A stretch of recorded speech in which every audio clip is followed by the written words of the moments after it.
اعوذ باللہ من الشیطان الرجیم بسم اللہ الرحمن الرحیم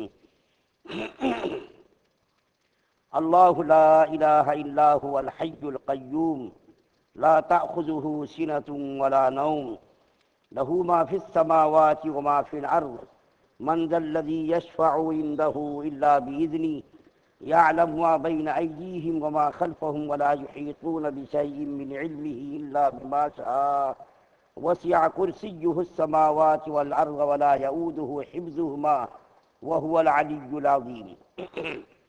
سورہ بقرہ کی 255 نمبر کی آیت آپ کے سامنے کئی دنوں سے تلاوت کی جا رہی ہے۔ اس آیت کریمہ میں جس کو آیت الکرسی کے نام سے مسلمان جانتے ہیں، اس کے اندر 10 جملے ہیں۔ ان میں سے سب سے پہلا جملہ ہے اللہ لا الہ الا ہو، اور اس میں بھی سب سے پہلا جملہ کیا ہے؟ اللہ۔ یہ اللہ اس میں ذات ہے، یعنی وہ اللہ جو تمام خوبیوں کا اور تمام کمالات کا مالک، تمام خوبیوں کا اور تمام کمالات کا مالک، اور تمام عیبوں سے، تمام نقص سے کیا ہے؟ اللہ کی ذات پاک ہے۔ دنیا کے اندر جتنی بھی خوبیاں اور جتنے بھی کمالات پائے جا رہے ہیں، تمام خوبیاں اللہ کی ذات کے اندر جمع ہے، بلکہ اس سے وراء الورا اللہ کی ذات، یعنی ہماری سوچ، ہمارا تصور بھی وہاں نہیں پہنچ سکتا، اتنا بڑا اللہ ہے۔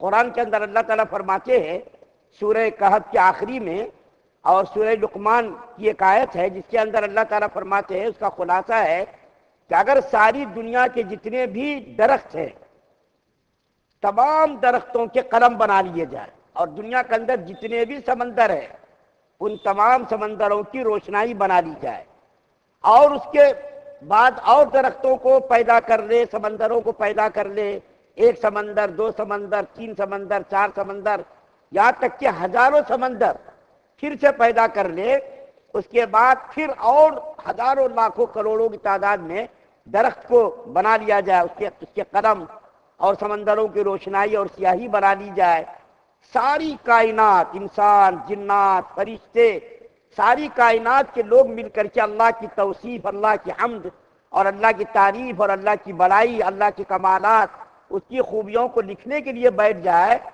تو اس کی خوبیوں میں سے، اس کے کمالات میں سے اتنا بھی ہم بیان نہیں کر سکتے کہ بڑے بڑے سمندروں میں قطرہ اٹھا لیا جائے، انگلی میں، سمندروں میں انگلی ڈال کر کے قطرہ نکال لیا جائے، تو اللہ کی تعریف ہم اتنی بھی نہیں کر سکتے، اللہ کی بڑائی کو ہم اتنا بھی بیان نہیں کر سکتے، اللہ اتنا بڑا ہے۔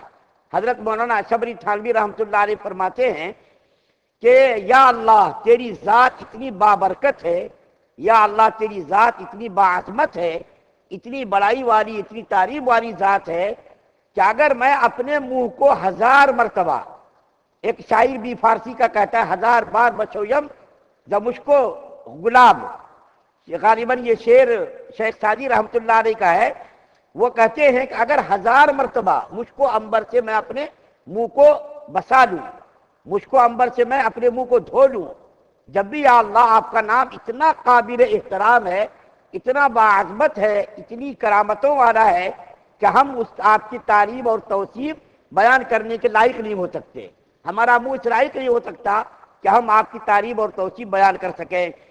اللہ تعالیٰ کی شان میں مسلمان گستاخی کرنا گوارا نہیں کرتا، سوچتا بھی نہیں ہے، جیسا کہ دوسری قومیں ہیں یہود و نصارہ، جیسا کہ میں نے ابھی کہا شروع میں کہ اللہ کی ذات وہ ہے جو تمام خوبیوں کا مالک، تمام کمالات کا مالک، اور ہر قسم کے عیب سے پاک اور منزہ ہے۔ یہودی لوگوں نے کیا کہا؟ وقالت الیہود عزیر ابن اللہ، کہ حضرت عزیر علیہ السلام کو خدا کا بیٹا انہوں نے قرار دے دیا، یعنی اللہ کی ذات پر انہوں نے تہمت لگا دی کہ اللہ باپ ہے اور حضرت عزیر علیہ السلام بیٹا ہے۔ عیسائیوں نے کہہ دیا کہ حضرت عیسیٰ علیہ السلام خدا کی اولاد ہے، اور حضرت مریم علیہ السلام نعوذ باللہ ثم نعوذ باللہ خدا کی بیوی ہے۔ یہ تینوں کو ملا کر کے وہ لوگ خدا مانتے ہیں۔ تو اللہ تعالیٰ ان تمام الزامات سے، ان تمام تہمتوں سے اور ان تمام عیب سے، ان تمام نقص سے اللہ کی ذات کیا ہے؟ پاک ہے۔ اللہ نہ کسی کا باپ ہے، اس کی نہ کوئی اولاد ہے، اس کے اندر کوئی خامی نہیں، اللہ تمام عیبوں سے پاک، سونے سے پاک، کھانے سے پاک، پینے سے پاک، شادی بیاہ کرنے سے پاک، ان تمام عیبوں سے۔ یہ ہماری کیا ہے؟ یہ ہماری چیزیں ہیں، ہم کھاتے بھی ہیں، پیتے بھی ہیں، شادی بیاہ کرتے بھی ہیں، لیکن اللہ کی ذات ان تمام چیزوں سے کیا ہے؟ پاک اور منزہ ہے۔ تو یہ جو لوگ کہتے ہیں، یہودی کہتے ہیں کہ عزیر علیہ السلام خدا کے بیٹے، اور اسی طریقے سے عیسیٰ علیہ السلام خدا کے بیٹے، یہ تمام الزامات بالکل بکواس ہے۔ ان تمام عیبوں سے خدا کی ذات کیا ہے؟ پاک ہے۔ قرآن پاک کے اندر اللہ تعالیٰ کے نام حضرت عبدالصمد سالم الازہری کی تحقیق کے مطابق پورے قرآن کے اندر 2698 بار نام آیا۔ خدا کا نام قرآن پاک کے اندر 2698 بار، کبھی اللہ کے ساتھ آیا، کبھی بغیر اللہ کے آیا، یعنی اللہ یہ بھی آیا، کبھی للہ یعنی بغیر الف کے آیا، یہ بھی آیا۔ 2698 بار آیا قرآن کے اندر۔ اب دیکھیے، میں اللہ کی ایک عاشقانہ تحقیق کرتا ہوں، آپ کے سامنے بیان کرتا ہوں۔ اللہ کے معنی کیا ہے؟ اللہ کے معنی محبوب اور پیارے کے ہیں۔ اللہ کے معنی محبوب اور پیارے کے ہیں۔ ہماری نظر میں اللہ سے بڑھ کر کے کوئی ذات ہی نہیں ہے۔ کوئی بچے کو آپ ماریے تو بچہ کیا ماں کا نام پکارتا ہے، لیکن جب مسلمانوں کو کوئی تکلیف پہنچتی ہے، کوئی پریشانی آتی، سب سے پہلے لفظ اللہ آتا۔ اللہ کا نام اتنا آسان ہے کہ مسلمان اس کو ہر وقت اپنی زبان پر اس کو لانا پسند کرتا، اور کبھی اس سے دل نہیں بھرتا۔ اللہ کے نام میں اتنی کشش ہے، اتنی جاذبیت ہے کہ اللہ کا نام لینے سے کبھی آدمی کا دل نہیں بھرتا۔ یہ الگ بات ہے کہ سستی ہو، کاہلی ہو، ذرا آدمی بیزار ہو جائے، طبیعت خراب ہو جائے تو ذرا آدمی اگر نہ لے، لیکن اللہ کے نام سے کبھی یہ نہیں کہتا میرا دل بھر گیا۔ اللہ کے نام لینے سے کوئی مسلمان نہیں کہتا میرا دل بھر گیا۔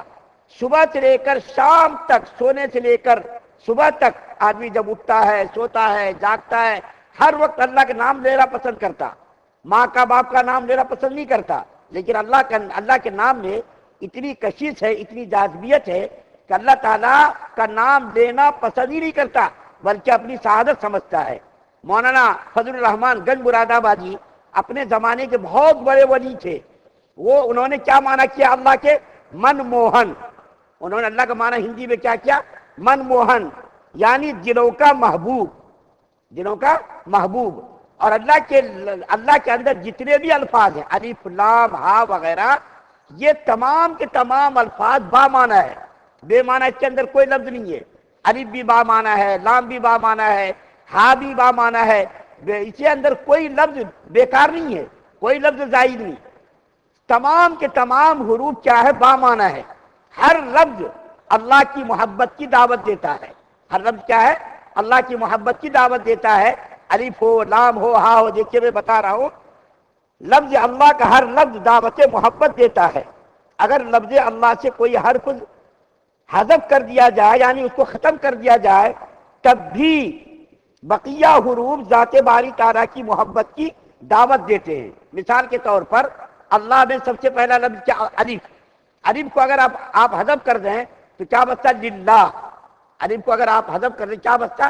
للہ۔ کیا مطلب؟ وہ اللہ کے لیے، یعنی ہر قسم کی عبادت، ہر قسم کا سجدہ کس کے لیے ہے؟ اللہ کے لیے۔ ہر قسم کی محبت، حاجت روا، مشکل کشا، ہماری ضروریات کی تکمیل کرنے والا، یہ سب کس کے لیے؟ اللہ یہ سب کرتا۔ تو اگر آپ لفظ الف کو حذف کر دیں تو بچہ کیا؟ للہ۔ للہ بھی دیکھیے کیا؟ اللہ کے لیے، یعنی ہر قسم کی عبادت کس کے لیے ہے؟ اللہ کے لیے ہے۔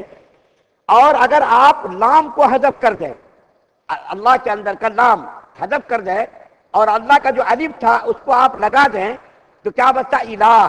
الہ کے معنی کیا ہے؟ معبود، معبود، مسجود، مقصود۔ لام بھی حذف کر دیجئے اور پہلا والا الف کو لگا دیجئے، الہ ہو گیا، یعنی معبود۔